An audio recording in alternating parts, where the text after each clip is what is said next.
Je suis particulièrement heureux ce matin d'être ici et d'être accompagné de Pierre Hermé et de Grégory Marchand pour parler d'un sujet qui tient à cœur au monde du café et à l'arbre à café évidemment depuis toujours, qui serait le café gastronomique ou le café et la restauration.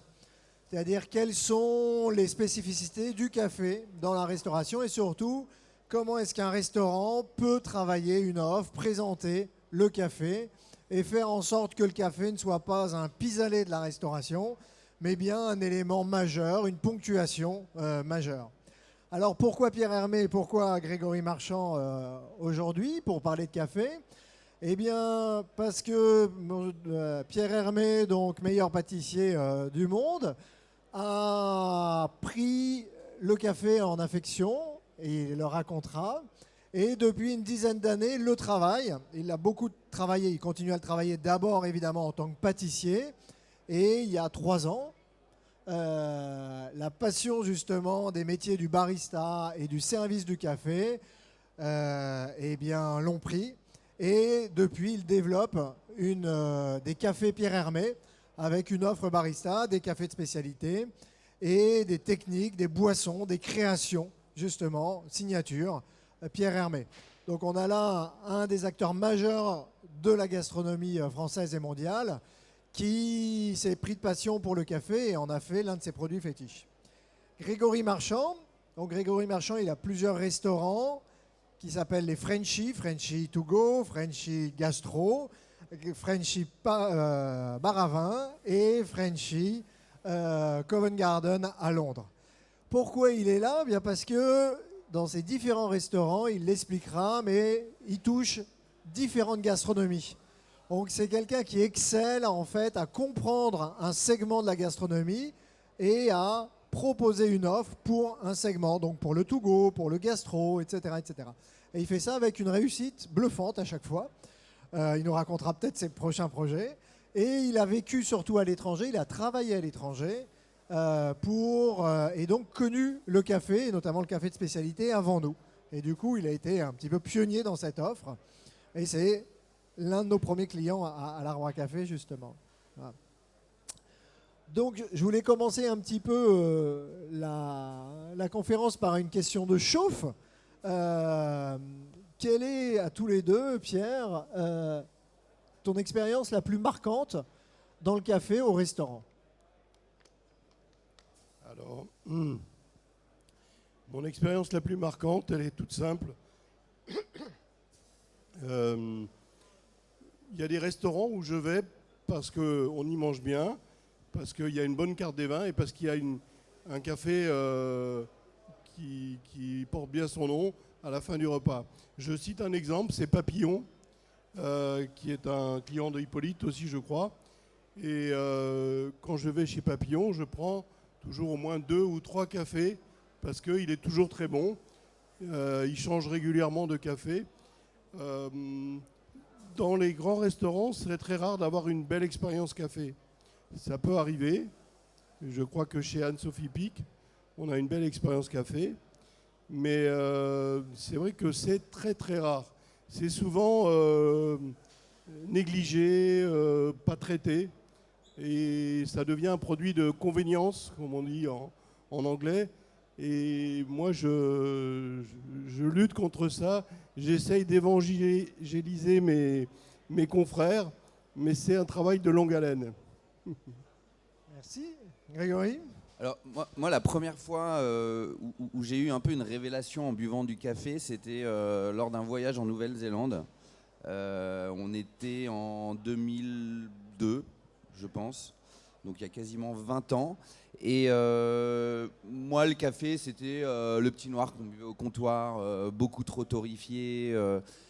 Voilà, rien de. C'était plus le petit booster du matin. Et là, j'ai découvert des cafés là-bas en Nouvelle-Zélande avec tout l'art qu'il y a autour, le latte, le cappuccino, le flat white et là, je me suis dit, waouh, ça a été un changement dans ma perception du café.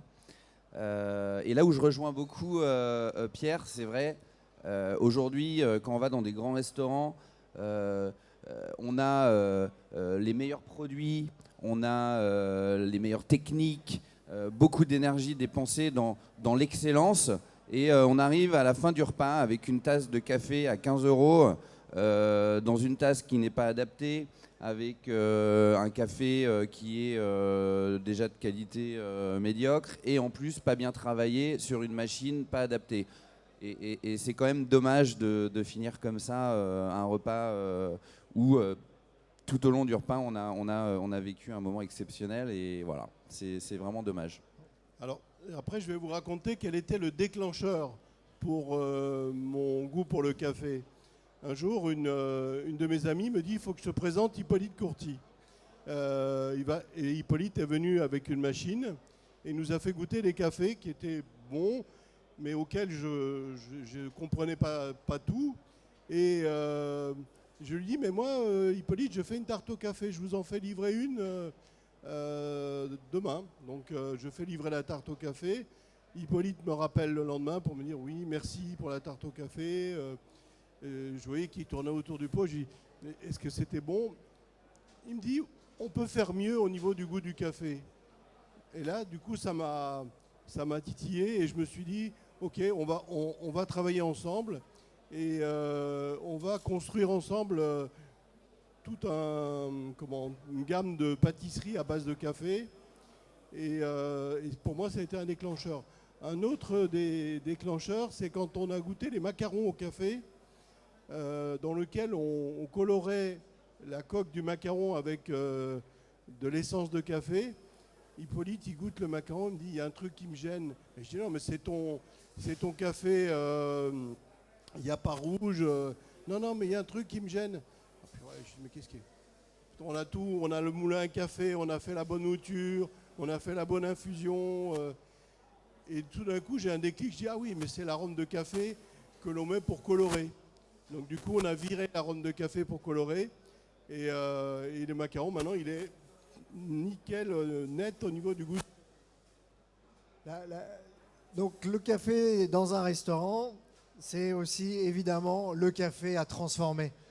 On oublie ou on réduit souvent le café à la tasse parce que c'est dur, comme Grégory l'a fait remarquer effectivement, et comme Pierre aujourd'hui le sait dans ses cafés.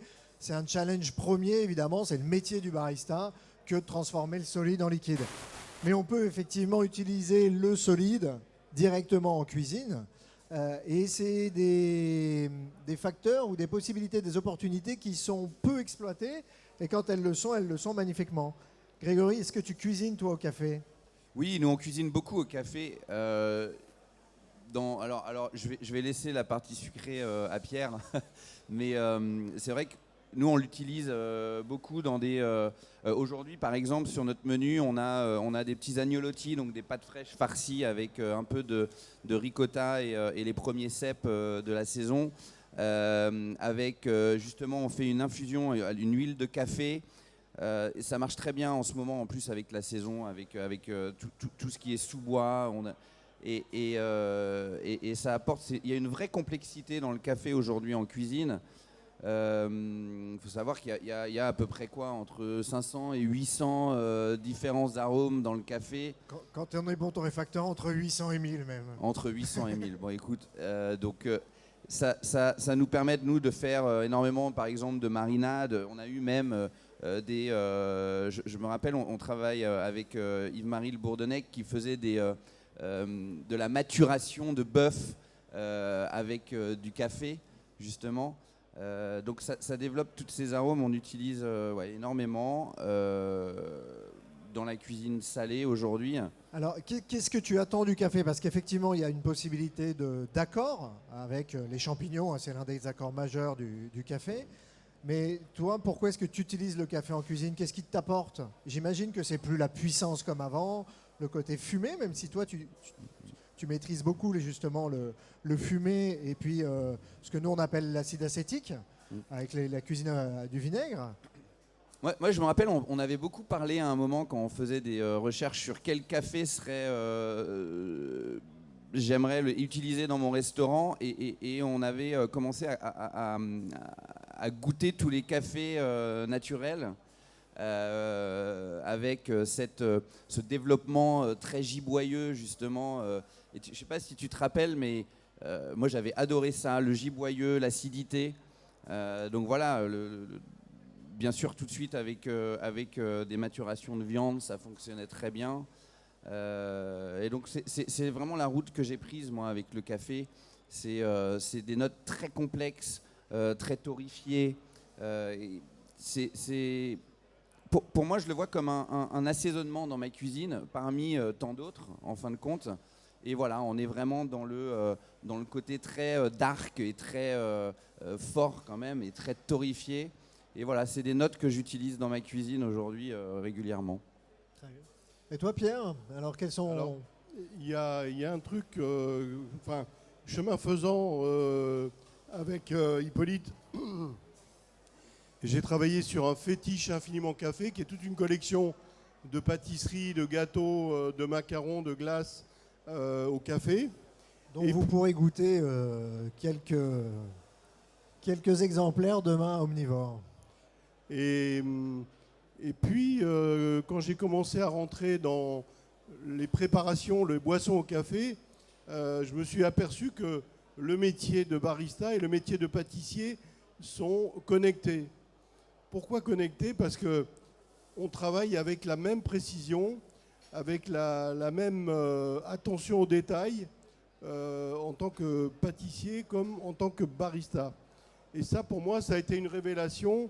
Et ça m'a aidé à rentrer dans l'univers des boissons, le travail du barista, et de l'ajouter dans notre métier de pâtissier, d'ajouter le métier de barista. Ce qui fait qu'aujourd'hui, on a des employés, donc des baristas, que l'on forme, que l'on accompagne, et qui font les cafés chez nous dans les cafés et les boissons, c'est-à-dire les thés, les lattés, on a toute une gamme de boissons. Et pour moi, c'est assez facile à effectuer ces transmissions parce qu'il y a la même rigueur et la même précision dans le métier de barista que dans le métier de pâtissier. L'un des intérêts à ce parallèle, c'est que l'habitude dans le monde du café, c'est de comparer le barista avec le sommelier.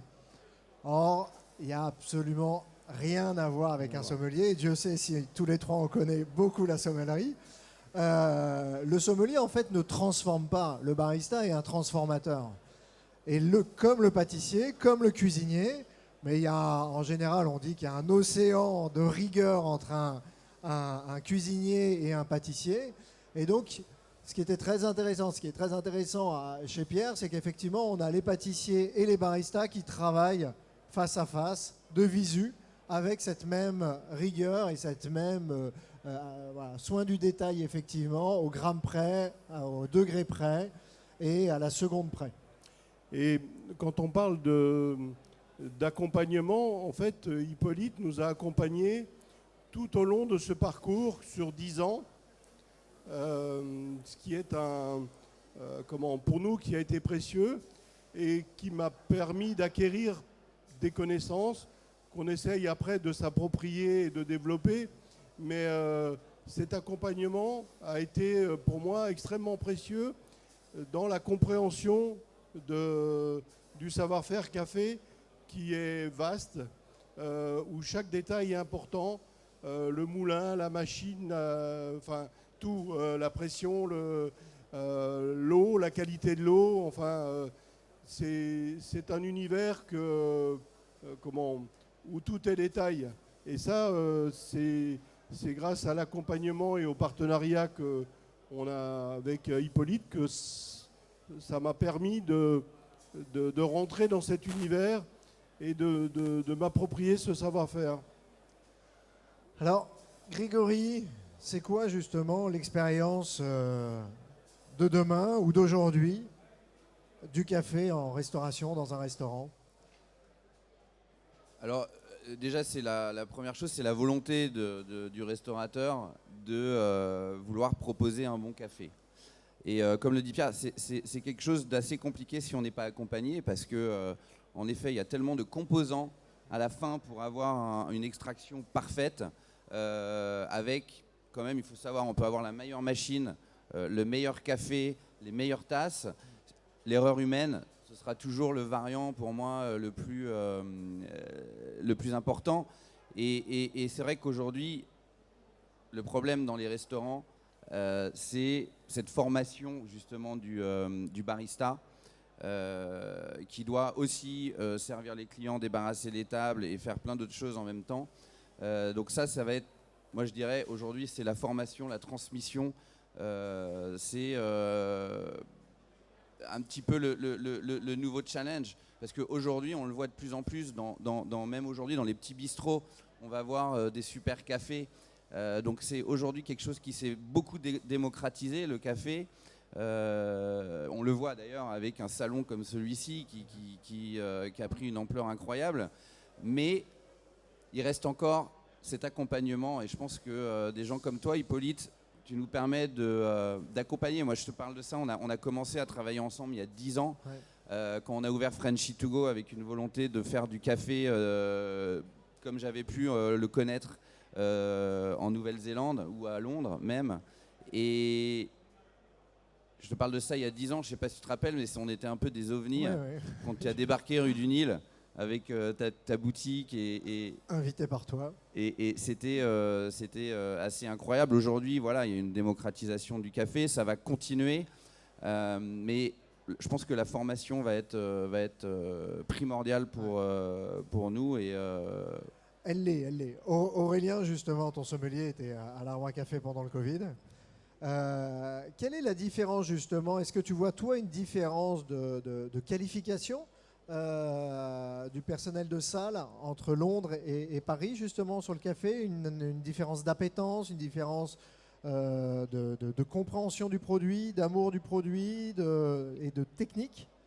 Oui, alors nous on a pas mal de personnels qui sont qui se croisent en fin de compte. Donc on a instillé cette culture du café dans nos établissements. Donc aujourd'hui, les gens qui viennent, ils ont une appétence pour ça.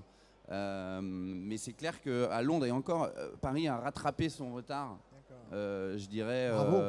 Non, mais c'est vrai. Avant, le café, on n'avait pas du tout la culture du café, on va dire d'exception en France. Et non, on a rattrapé notre retard aujourd'hui. Et non, il y a la même appétence Paris et Londres aujourd'hui. Parce qu'en termes de nombre de professionnels, de lieux, etc., de nombre de torréfacteurs, de nombre de coffee shops, de baristas, de formateurs, etc., Londres est bien en avance encore. Voilà. Et ça, c'est justement les préludes d'un rattrapage français, ou de dire que justement la France monte dans le train du café de spécialité. Mais avec Paul qui est ici, on fait partie justement des pionniers. On était un peu seul au début, hein, Paul, hein. Donc on se réjouit évidemment de voir un tel dynamisme aujourd'hui. Pierre, pour toi, dans la pâtisserie, est-ce qu'il y a quelque chose d'autre à faire avec le café, ou dans la cuisine, dans la restauration? Comment est-ce que tu vois ça? Quelle serait la nouvelle frontière justement du café en restaurant? Je n'ai pas d'idée précise, mais déjà, lorsque on parle de pâtisserie, c'est-à-dire qu'il faut un moulin à café, il faut moudre le café juste avant de l'utiliser, il faut choisir la mouture en fonction de l'infusion qu'on veut faire, du type d'aromatique qu'on veut dégager. Donc tout ça, c'est d'avancer. Pour moi, il faut continuer à avancer sur l'utilisation du café dans la pâtisserie, parce qu'il est souvent très malmené. Moi, je connais plein d'endroits où, pour donner le goût café, on mélange du Nescafé et de l'extrait de café. Donc, il y a encore beaucoup de chemin à faire. Mais le premier acte, c'est acheter un bon café, le choisir avec quelqu'un qui peut vous guider, et puis ensuite acheter un bon moulin et moudre le café juste avant de l'utiliser. Déjà, ça paraît peu, mais en même temps, c'est déjà beaucoup. En tout cas, nous, ça nous a aidé à avancer dans la précision du goût café des pâtisseries. Et en fait, en ce moment, j'essaye de faire rentrer un peu plus de pâtisserie dans l'univers du café, avec des boissons qui sont à la frontière entre le café et la pâtisserie. Mais c'est des essais qu'on poursuit. Tout ça pour justement rapprocher les deux univers. Est-ce qu'on peut les goûter déjà? Non, pas encore. Pas encore. Bon, super. Donc c'est le Next Step par Pierre Hermé. Quelle chance. C'est le teasing. C'est le teasing, oui. Pour la rentrée. Grégory, est-ce que toi tu vois une différence justement d'expérience café entre tes différents restaurants? Donc je rappelle, hein, le Frenchy, l'originel, restaurant gastronomique, le bar à vin et puis le To Go et puis Londres qui est un gastro aussi. Oui, alors lors de l'ouverture, en fait, moi le café, ça m'a vraiment pris. On a ouvert Frenchy To Go en 2013 et justement, je voulais faire un café, un coffee shop qui proposait aussi un peu beaucoup d'ailleurs de street food, mais avec cette culture du café que j'aime beaucoup, un peu à l'anglo-saxonne, où c'était un endroit où on pouvait aller toute la journée, prendre un super latte, un flat white, un allongé, bref, tous les cafés. Et je me rappelle des discussions qu'on a eues. Donc, moi, je voulais un café qui soit quand même très accessible à n'importe quel moment de la journée. Donc, on a fait un blend spécial avec Hippolyte, justement, pour avoir un café qui soit pas trop acide, plutôt rond, qui fonctionne bien aussi avec les cappuccinos, parce que dans un coffee shop, on est plus sur une tendance de produits cafetiers avec du lait, alors qu'au restaurant, on va être vraiment sur une purité avec une acidité très marquée qui représente aussi beaucoup ma cuisine, avec des cafés naturels aussi. Donc quelque chose de beaucoup plus extrait, de beaucoup plus avec une expérience beaucoup plus waouh, quoi. Un truc on boit et on se dit ah ok d'accord. Alors que au FTG on a vraiment un blend fait sur mesure qui est adapté à tous les moments de la journée. Ce qui est intéressant avec Greg et avec les Frenchies, c'est qu'effectivement, en tant que torréfacteur fournisseur, on doit effectivement s'adapter, ou c'est pas qu'on doit, c'est qu'on veut, et ça fait partie justement des grands plaisirs de notre métier, à ces différents types de cuisine. Donc par exemple, sur le Frenchy To Go, c'est de la street food, mais de la street food avec une tendance que moi j'appellerais anglo-saxonne, si ça veut dire quelque chose. Mais en tout cas, c'est très intense, c'est très fort. Les équilibres sont très élevés. Donc on est loin de la culture gastronomique classique française, où on va avoir beaucoup de sel, on va avoir beaucoup de sucre, on va avoir beaucoup d'acidité justement. Et donc si vous mettez par exemple un café du Brésil amandé, chocolaté derrière, le café n'existe plus. Il vous en faut un, il vous en faut deux, il vous en faut trois, et au troisième, enfin, vous avez une expérience café, parce qu'effectivement, il a un petit peu rincé l'ensemble. Donc tout l'enjeu, c'était de trouver quelque chose qui soit très gourmand, évidemment, très charnu, mais très dynamique aussi. Et donc, c'est pour ça qu'on a fait un assemblage, alors qu'à l'Arbre à Café, à cette époque-là, on ne faisait pas du tout d'assemblage, pour justement trouver, et il n'y avait pas encore toutes les fermentations ASD, etc., comme il y a aujourd'hui, qui pourraient suffire, je pense. Mais donc, on a dû trouver un twist. Alors qu'effectivement, dans la cuisine du gastro, qui était à l'époque beaucoup d'utilisation de fumée, justement. Et toujours, d'ailleurs. Eh bien, il fallait justement trouver un café qui ne soit pas sur la torréfaction, parce que sinon, on était fumé sur fumé. Et du coup, on se mettait en plus à la place du cuisinier, du chef, ce qui n'est pas du tout notre métier.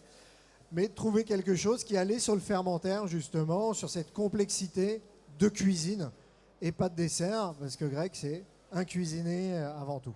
Mais je me rappelle au tout début, on proposait ce café, c'était l'IPA rouge. Et non, c'était l'IPA rouge ou c'était quelque chose d'extrêmement acide. Et en fait, moi, je voulais que les gens, en prenant le café, ils se disent « Ah ouais, d'accord, ok ». Donc, je voulais en fait marquer les esprits. Donc, j'ai été un petit peu dans le côté vraiment acide, giboyeux. Enfin, on ne pouvait pas ne pas avoir une réflexion en buvant ce café.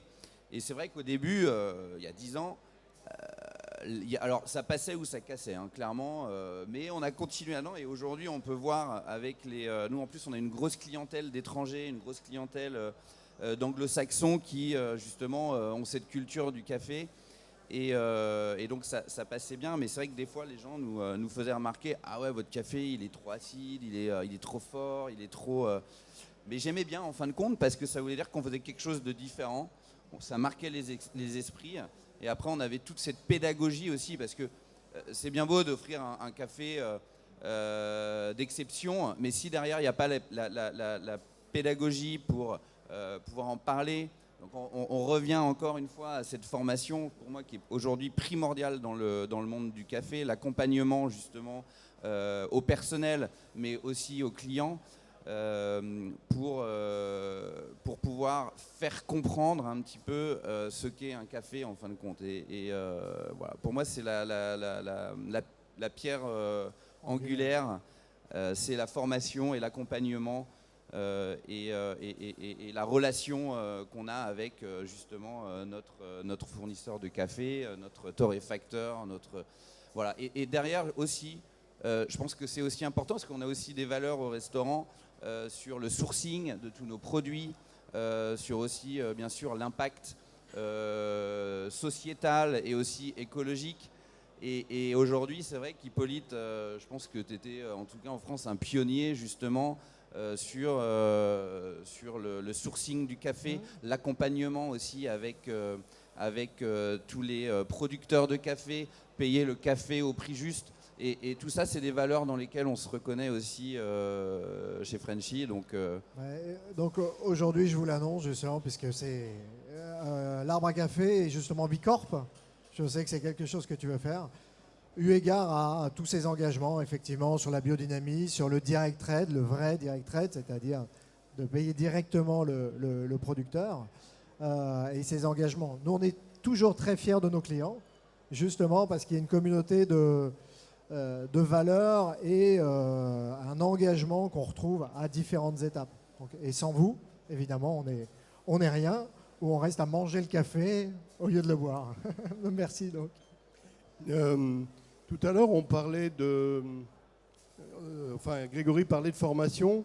Pour moi, c'est vraiment déterminant, à tel point qu'en interne, on a monté des programmes de formation pour les baristas, pour les accompagner tout au long de leur parcours dans la maison. On les forme, on les forme avec des vidéos, on les forme avec du travail en présentiel. Il y a quelqu'un chez nous qui est chargé de cette formation. On a un monsieur café dans la maison et qui lui forme tous les baristas qui rentrent dans la maison. Et on a parlé aussi tout à l'heure de gastronomie. Alors moi j'ai un petit différent sur le sujet gastronomie parce que pour moi le café c'est avant tout de la convivialité. Quel que soit le niveau de qualité doit être top, mais avant tout le café pour moi c'est la convivialité plus que la gastronomie. Je parle là des boissons au café, hein. Bien sûr, il y a tout un pan de cuisine qui peut être fait au café. Et ça, c'est vraiment de la gastronomie. Mais les boissons au café, pour moi, c'est de la convivialité. Et je trouve presque dommage de vouloir en faire quelque chose de chichiteux. Il faut être toujours aussi précis, toujours aussi professionnel, toujours aussi dans le détail. Mais pour moi, c'est avant tout de la convivialité, du plaisir, du partage.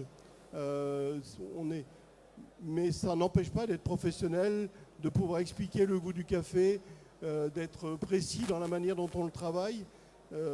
C'est pas antinomique, mais pour moi le café c'est de la convivialité. Alors ça tombe parfaitement puisque les deux derniers thèmes que je voudrais qu'on aborde, c'est justement le service du café et ce qui va avec, c'est comment on parle du café au restaurant.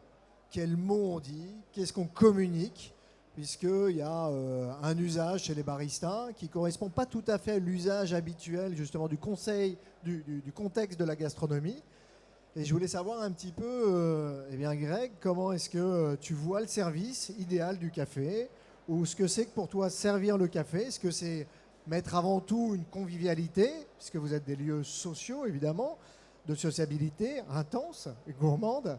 Et puis, c'est effectivement comment est-ce qu'on parle du café, comment est-ce qu'on fait participer, comment est-ce qu'on inclut, on intègre le client, le convive, l'ami, dans justement comment est-ce qu'on le fait monter dans ce café. Oui, alors moi je dirais 2 salles, 2 ambiances. On a le Frenchy to go où vraiment, en effet, on est ouvert toute la journée. On a vraiment une consommation de café, je dirais, du café du matin jusqu'au au goûter, on va dire, de l'après-midi. Donc là, c'est vrai qu'on a alors déjà, faut parler de l'art de la table, je pense, c'est important. On sert quoi avec le café aussi, voilà. Nous aujourd'hui au restaurant on va prendre alors on est en train de développer aussi donc on a beaucoup utilisé les tasses, on en parlait tout à l'heure, les tasses révélation, les tasses révélation. Donc ça bien sûr moi j'ai appris aussi pourquoi c'était important d'avoir des bords épais pour garder la chaleur, le fond rond pour justement créer cette petite mousse qui va rester.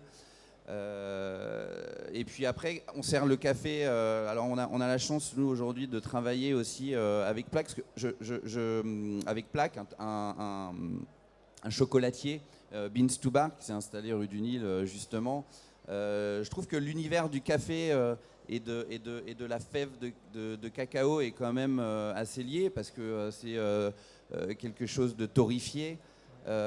Et c'est vrai que quand on passe dans la rue du Nil, on passe, on sent le café devant ta boutique, on passe après, on sent le chocolat et le cacao quand on passe devant chez Plaque. Et donc voilà, nous aujourd'hui on a associé les deux dans le service du café. Alors c'est très classique peut-être le petit chocolat, mais voilà, on a aussi réfléchi un petit peu à quel chocolat on va mettre avec quel café. C'est pas n'importe quel café, c'est pas n'importe quel chocolat, donc. Voilà. Pierre fait un bonbon au chocolat, au café justement, un chocolat café qui est super bon. Ouais. Au café, il y a pas rouge Brésil, avec une mouture. J'ai oublié le degré, le grade de la mouture, mais avec un temps d'infusion bien précis.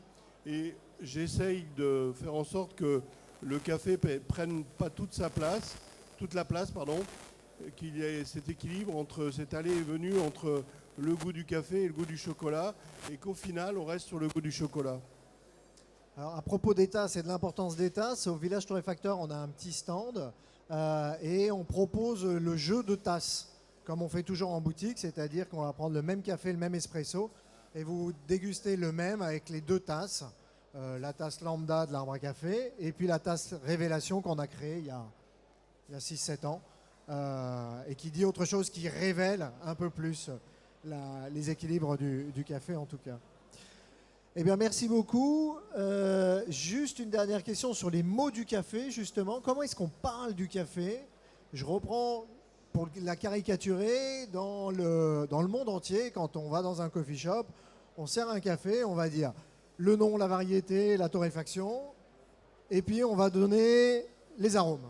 On va dire, voilà, pêche, vanille, abricot. Ce qui ne se fait jamais dans le vin ou dans les autres dégustations, où on laisse évidemment le consommateur découvrir la palette aromatique, l'univers justement organoleptique. Et là, Pierre, comment est-ce que tu aimes qu'on te présente un café? Alors, chez nous, les gens sont formés pour d'abord un premier abord simple, c'est-à-dire sur l'intensité et sur les plutôt corsé, plutôt acidulé, et ensuite si le client pose des questions, la personne, le vendeur, la personne qui fait le service est capable de donner un peu plus, mais on commence par quelque chose de très simple, parce que tout le monde n'a pas la même culture café. Et c'est seulement quand les gens posent des questions qu'on essaye d'aller un peu plus loin. Parce que quand on prend la commande d'un café, on dit vous l'aimez comment le café? Vous l'aimez acidulé, vous l'aimez doux, vous l'aimez plutôt rond, vous l'aimez... Et c'est... parce que si on part tout de suite dans quelque chose de complexe, on perd les gens dès le début. Donnez-moi ce que vous voulez, quoi. Donc on a, nous, un niveau de langage qui est super simple.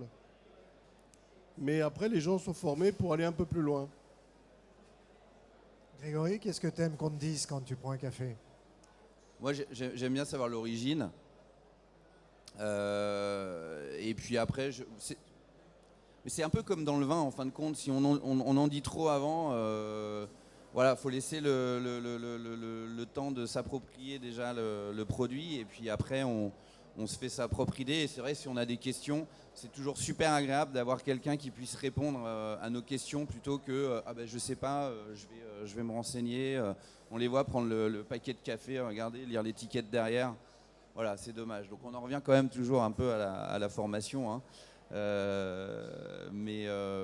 Ouais, moi je dirais less is more. Less is more. Et puis il y a des gens, eux, tout ce qu'ils veulent, et il faut aussi s'adapter à ça, c'est un café. Fin du repas, moi je veux mon café et ils n'ont pas envie d'en connaître plus que ça. Ils vont peut-être faire ah ouais, c'est pas mal, il est bien, mais ils n'ont pas envie de savoir plus. Donc il faut aussi s'adapter à la demande du client.